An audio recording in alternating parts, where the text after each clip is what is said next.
কমলা নয়ন কবদা দাহনা গহনা বনা খায়না নপৰা পলা পলা তাতে কময়া হাবয়া মবয়া ভয়া মমৰা উঠে খালা তালা বৰা খালা বঠা দেখা বদল খগা নাকাতেনা হলা ঝলা খায়া জাকা জাকা পহলা ববয়া তাৰা পলা ৰাকলা কমলা নয়ন শিশি সংকাদে কোনে লিখিছিলে? শংকৰদেৱই। শংকৰদেৱে। শংকৰদেৱৰ জন্ম ক'ত হৈছিল? বৰদোৱা আলিপুখুৰী। হে?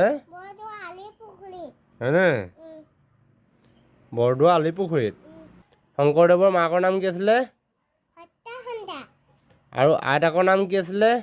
খেৰসতী। শংকৰদেৱ